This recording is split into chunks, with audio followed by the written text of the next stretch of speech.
Hey everyone, so this is my little video on Ruth's 5 self-care top tips, and I hope you enjoy it. And if you enjoy it, then share, subscribe, but just hopefully it helps a little bit and you relate to some of them, or if there's some things you didn't know, then it can help to add to your own personal self-care list. Firstly, what is self-care? Self-care is anything that improves your physical and mental well-being, and it encourages you to take time out for you, for no one else but you. Have a bit of me time, no matter how big or small, it's all for you. So my first one is, well, 3 things split into one. So fluids, food and sleep. Basic things, right?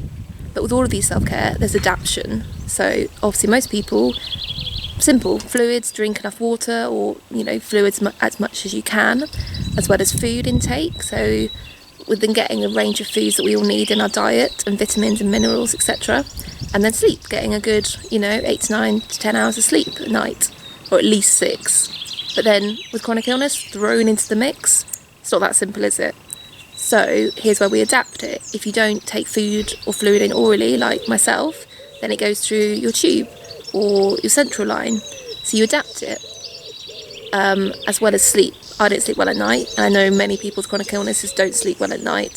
Sorry, interruption, you can hear all the beautiful birds and nature around me, it's just gorgeous. Getting enough sleep at night. So even if you can't sleep at night, getting sleep in the daytime. If you need to rest, then rest. Rest is productive.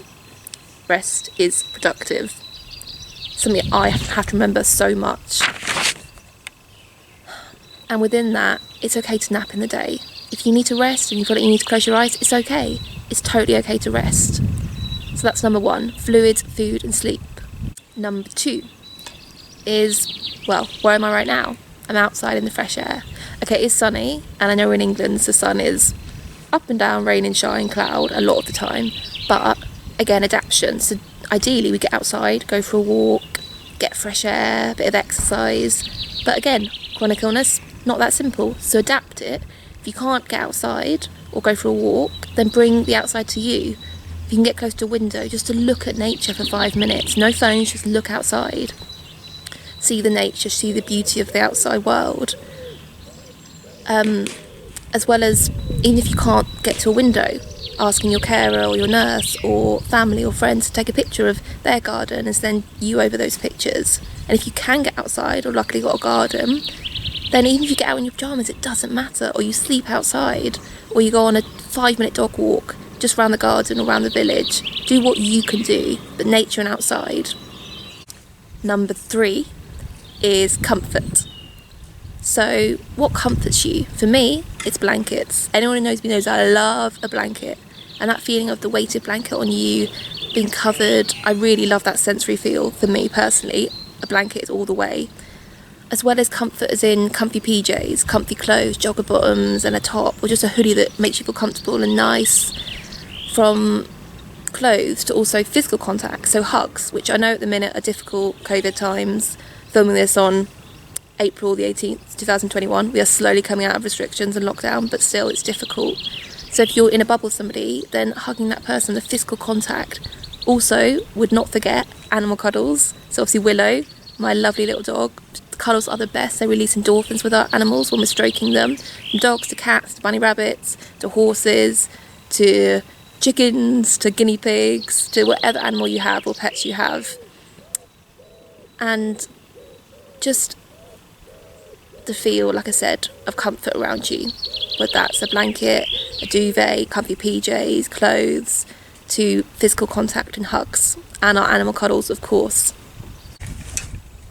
Number 4, what nourishes you? So what makes you happy? No, not anybody else, not me. What makes you happy? But for this purpose, I also talk about myself and what nourishes me and what makes me happy. For me, it's things like music. Headphones on, block everything else out and just focus on that music.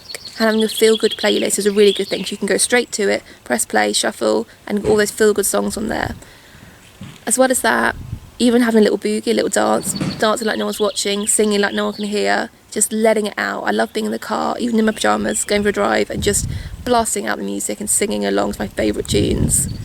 Or inside doing some craft, but that takes energy as well, so I've got to have energy for that. If I have energy and I want to do something crafty, then I will. If I don't, then music and TV as well, watching my favourite Netflix, and give myself time to actually watch it, not watching it with on my phone, actually watching it and enjoying it. Putting something on that makes you feel good. That could also be pamper yourself, so nails, hair, makeup. If that makes you feel good, then do it. If you enjoy doing that as well, that's the main thing. If you enjoy doing it, then do it.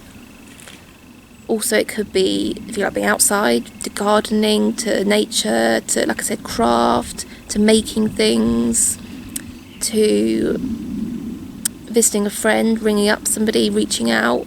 What comforts you? What in you can't speak, brain fog, sorry. In that moment, what do you need? And it helps for me having a list of things. So from energy things, from when I have energy, a list of things that I need energy to do, and then it's things that I don't need energy to do, and then reaching out on a list of friends that I can call upon, or family I can call upon, that I feel like actually I can pick up the phone, I can ring them straight away, or video them, or text, or voice note. Just reach out in some way. If you need support, it's okay, and have that list of people you know you can turn to. Sorry, just an ad-lib here. I know number 4 was a little bit mixture of lots of things, but it's because I'm trying to break this into just 5 simple things. But number 4, I hope that made sense what I said. Number 5. And I never heard of this till a couple of years ago, so you might have, you might not. But number 5 is permission slips. Now you're thinking, what does permission slips really mean? They're designed to give you permission to feel, to think, to do something that your brain normally or otherwise would think was wrong to do. So let me give you an example. So often, I'm not good at resting. I'm like, no, I can't rest, I've not done enough, I've only just got up and now I'm exhausted. And it's like, whoa, Ruth, here's where the permission slips come in. I give you permission to rest. I give you permission to stop and have a rest. Put an alarm on for half an hour, for an hour, or don't put any alarm on, just rest. Close your eyes, put that phone away, stop what you're doing and just rest. It's okay. And that can either be given by yourself, like to yourself. I give myself, Ruth Spur, permission to rest. Or so often I'll text my sister Rosie and say, explain what's going on, and she'll say, Ruth, I give you permission to rest. This is your permission to rest. And it can be from a family, a friend, anybody, someone that you trust. But it can also be things like, I give you permission to feel, to be angry, to be sad, to be fed up, to feel whatever emotion you feel. Or I give you permission to go and be mad and do that thing that you've always wanted to do but thought, oh, I shouldn't do that. Or anything, even simple, tiny little things that normally, especially if you struggle with anxiety like me and depression, your brain thinks, oh no, that's wrong. But actually, no, it's okay. Give yourself permission. I'm going to write a longer blog for all of these 5 things. It might take me a little bit of time, a few days or so, but I will do it, and then you can read it as well as see this video. But those 5 things, to recap: number 1, fluids, food and sleep in whatever way you can. 2, fresh air, nature, going out to nature, exercise, being outside, dog walks, things like that. And if you can't get outside, bringing nature to you through photos, being near a window. 3, comfort. What comforts you? So things like a blanket, comfy clothes, hugs, physical contact, as well as cuddling our animals and pets and stroking them.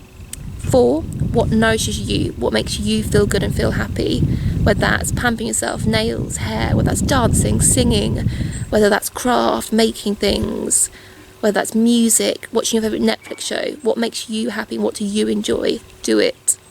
Number 5, permission slips. Giving you permission to rest, permission to feel whatever you feel, your emotion that is that day, permission to go out, permission to not go out, permission to give up what you're doing and just have a break, permission to come back to that tomorrow. Permission slips. 5 things for self-care. Those are Ruth's 5 top tips. Hope you enjoy and hope it helps a little. Let me know in the comments below. Hope you enjoyed.